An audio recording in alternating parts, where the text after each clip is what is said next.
and now local recording. So Jitsu is AFK, so I'm taking over in hosting the stream for the bronze third, fourth place match for the EU7, EU6 Star Battle Tournament.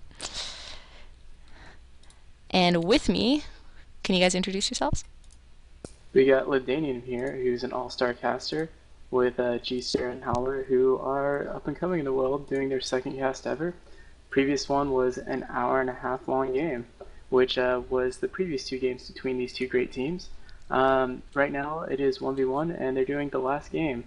And what's so significant is both teams have lost a ship early on in the game, and the ship that was lost is always ended up in a down spiral.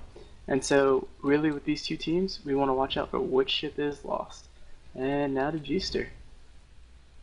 Hey, I casted some stuff earlier and failed really hard. Nice to be here not failing because I'm not doing anything. And All right, why we I'm all love just. G-Star. Yeah, I don't I'm really just have anything to say. I'm just letting them know we're checking. ready. Cool. And we've got a lot of people in here, but I think we can manage. We're all cool folks. And I'm going to be spending more time actually just making sure the stream's okay. So you guys can chit-chatter away as much as you like, and I may just tell you if I'm switching the cam to you guys.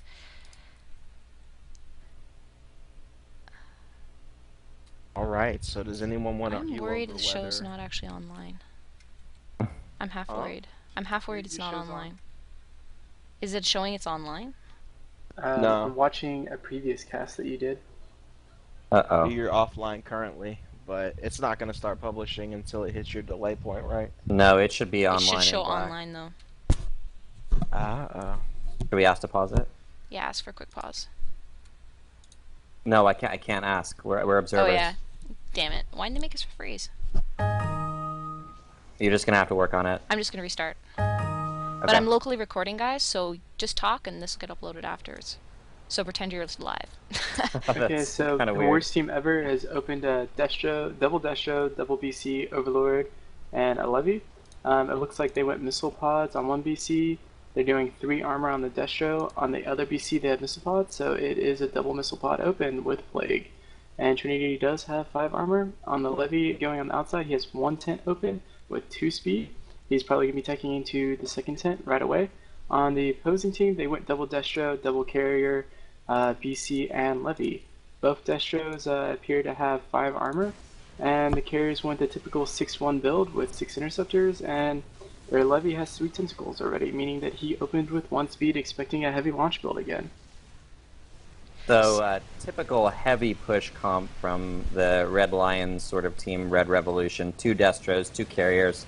They'll basically be able to launch on somebody and then have the Destros just ram down their throat and aggro all the lasers. We do have a support ship on the red team, or a quasi-support ship, you might want to call it, with Room and Para on the Overlord, which will help them as the game gets longer. We got our first push going here. The LB was able to get off a Plague and hit both Carriers, forcing them to go back early. Interestingly enough, looked like the Destros kind of came out they were separate from each other. It didn't look like they were just trying to ball into somebody. So that's a good point, actually, well, boy, Howler, you really predicted it. We're about to have our first death. Yeah, Admiral it happened Nova at 2 died. minutes and 40 seconds. And I'll bet White Fang is saying right now, we have to make this a trade or else we're losing. Interesting enough about Admiral Nova, at an hour and a half mark game, he was complaining of lag issues, so I wonder if it is a carry on over to this game.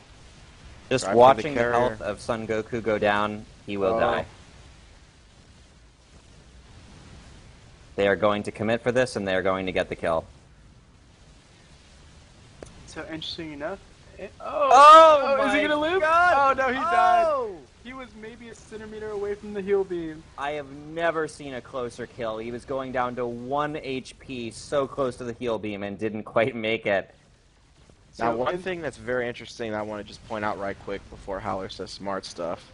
When you were looking at the damage and as they were trying to focus, there was a quick second in there where everyone's focus was not on a single person. You could see a couple different ships, a few different ones being damaged. But if they would have gone just another split second before all of that focus got on Goku, then that probably would have been him making it. Sorry to cut you off, but there is a warp trick that is going to be happening on the levee on the outside, and red team has not even started to pull back. Oh my they god. Are now, but it is too late. They are warping in. We'll see what happens. The most vulnerable ship right now is Trinity. He is the farthest away from the warp trick, but they could also easily jump on the Overlord.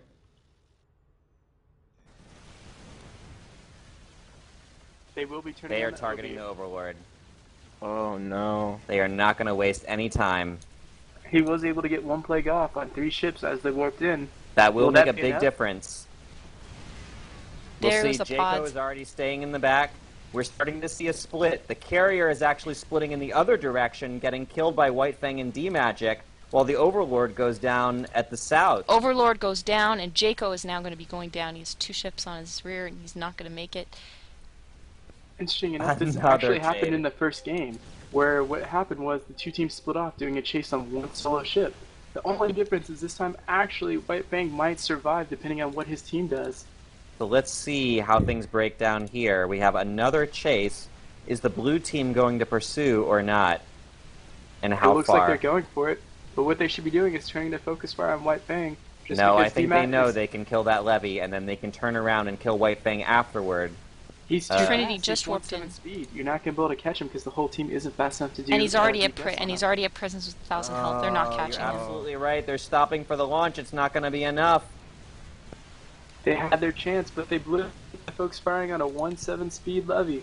Okay, well, it's hard to yeah. imagine the BC making it back alive or the levy. They may actually just kill every ship right here. Can we be looking at the first tournament game of a 3rd game series that ends before 10 minutes? That would be incredible. And Strike the cannon strike going off. cannon Thank you. come in Nice. for the win. Done deal. Oh, Santa actually has enough to make it back. White Fang having Whereas to pull White back. Fang, they're turning on him, but D-Magic warps in. This is just like watching a 6 bull rush. These trades are lasting so long that And we're just having going back and multiple forth. warp-ins on each side.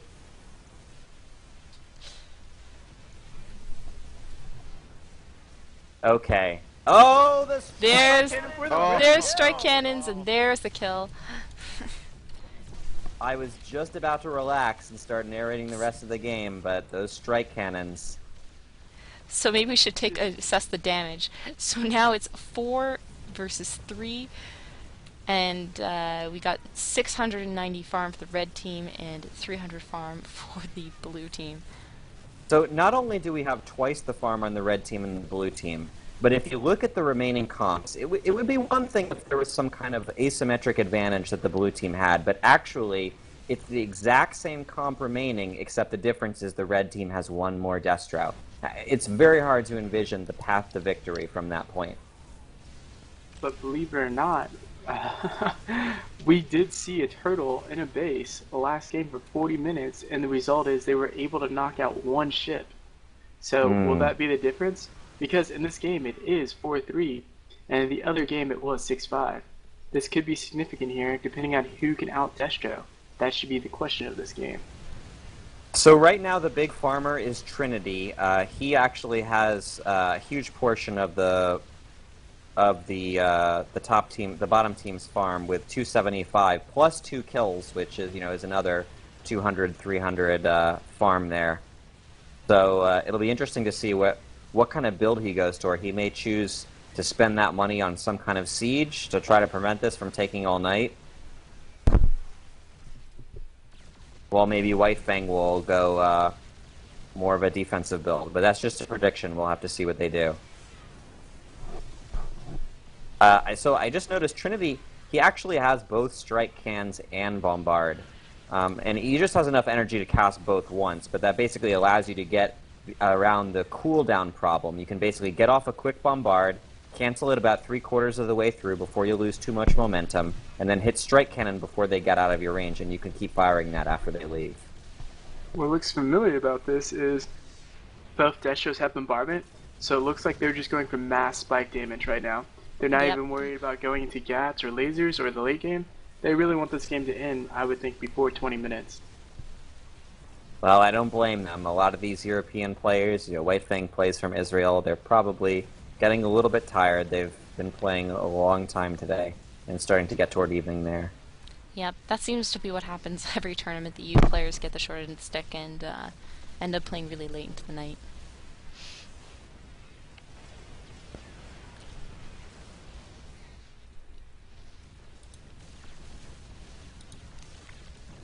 Looks like Sonic's going to make a slight push on White Fang just to keep him in check and not allow him to be on the outside lane farming. Yep, denying him that map control of the top lane. It was a smart push. I think what Sanic was able to do is actually look. I don't agree with this warping point. Oh, they will catch Why were they warping that close? I don't quite get that. That will buy him time in order to get a little bit more farm without the other team being able to. And I was just saying kind of what you can do with these Destros, since the majority of their damage is coming with Muke, is you can basically just keep your eye on the energy bar and then push when you know they don't have an energy to Muke you. Oh man, I was just about to make a comment about what blue team should do, and it looks like they are going to go mines, except for, it looks like he's going for the sneaky mines in the sense of he doesn't have energy, so they won't suspect he's laying mines. So this is going to be an extremely late game, 10-minute game strategy. Yay! So it is a clever move in terms of trying to sneak the mines. What they may not know is that HYK on the other team already has scanned. I think they saw him use scan. Okay. He used it once. He just used it a little while ago. And Trinity's come out now. He's siege mode with 350 energy. Only 8 lasers though. 8 lasers at this point in time would be enough. That's plenty. That's plenty. Given the exchanges, yep. Take out the tower right now, and those mines aren't going to help at all. And HYK has lockdown. CBA doesn't, so HYK does sort of control the energy war. Trinity's sieged up. Gonna try at least put pressure on the tower. How much farm? Oh, CBA does have 450. Will he build a nuke and then come out fast enough? That's the only thing I can see that would be able to stop this. But as they pointed out, there is lockdown on the map. And they don't see the mines. And once again, we see White Fang speaking Russian. He's scanning. He's killing some of the mines. First tower is down. The top tower is down. Protoss base. So Sanic is moving around. Almost like he wants to set up a warp trick. But he's clearly doing it within their vision. I think what he's trying to do is to get them to unsiege and move out on the fear that they would come around and nuke him from behind or something. One time I was given the advice, don't hide. You don't always have to hide in the fog. Sometimes make yourself visible as a Leviathan. Just put some fear into the hearts of the other team of the warp trick that could happen. He's thinking about this nuke, but I think what he realizes is if he can't get enough close enough to even take down his shields, the nuke is actually not going to accomplish anything. Also, I think he feels like HYK is trying to trace him so they can get a lockdown off, and he's not coordinating very well with the Destra or the Levy to push Sonic off. You're right. At this point in time, the mines, the only thing they could do is hopefully if they turtle open their base, one of the ships will back uber hurt, and, 740 damage will be enough, because he has been upgrading the mines, even though there's only 2 of them to upgrade. Yeah, that's not necessarily the logical upgrade path. And he did get locked down, and so he will not have energy to nuke. Not that it would do much good, to be honest. If I were Trinity, I would just eat the nuke. There's no reason not to. They can't get close enough to do any other type of damage. He will be trying to use bombardment to clear out the mines, but it's actually his siege that clears out the mines. Level 6 mines right now. I tend to pride myself as someone that thinks outside the box on strategies, but right now I'm not really seeing much other than mining underneath the mothership and then just hiding behind the mothership while having your BC go around as the BC will warp out. So all they need to do is hold out for one of the Destros to leave to go back to upgrade. And it looks like White Fang's doing it right now. Putting the mines behind or near the mothership, I have to say it's somewhat illogical, because their strategy is just going to be sieging like a good 16-17 range away from the base. You need to put the mines there where they can actually prevent somebody from sitting there. Will they be able to catch Trinity before it warps out? Oh, just barely. I actually, It'll blew the sometimes I minds think right there's there. one of those situations where it's actually better to let somebody warp out. And then now it's actually a 3-on-2. They can push a little bit, maybe try to apply some pressure. But one of the things that White Fang's so good at is being able to minimize the time that he's at a base. Because in the previous games, White Fang would warp out, leaving his team. Actually, he'd walk back to base, leaving his team at a disadvantage. But it would seem he'd be at base for nearly 7 seconds, and then he'd be back out, and his whole team would be going backwards. And when he'd come out, he'd go straight into the shadow, setting up a direct warp trick that would happen in less than a minute and a half. And so the teams would get countered hugely, and that's one of the reasons why they were able to win the second game. It's one of those things, isn't it, that comes with experience where you know exactly what you need to buy and you know exactly what you can afford to buy. You don't have to spend any time thinking about it, like clicking around and kind of pondering your upgrades, reading the tooltips, as maybe some of the newer players might. You just go and do it and come right out. And if you can set up that early warp trick, then that could give you a huge advantage. Yep. And then also, of course, later on, as you become more comfortable with your ship, you can just ask your captain, do you want me to go caster or not, for example, as a BC, and that answer will tell you exactly what you need to get in upgrades if you don't have to be micromanaged anymore. So Loco was doing as I suggested, which is setting up the mines where White Fang would want to siege. He really should have activated them so that he could start taking down White Fang. But what White Fang can do, of course, is just avoid the path that Loco took. And so now you see him sieging up somewhat to the left. And then also remember, they have teammates who can scroll, so they can look for the mines and find out where they are. It looks like they are either doing BM or they're trying to lure a nuke to come out. Because we have just seen a double bombardment on each other, but I have seen previous replays where White Fang does do this with Zimin. Why? And it's just BM, right? Well, Yikes. What they did was there was a double nuke There's that the they were nuke. trying to lure out. There's the nuke on White Fang. Yeah, I'm not sure I agree with this. But I'm not Sanic sure I agree almost with dead the too. nuke luring idea.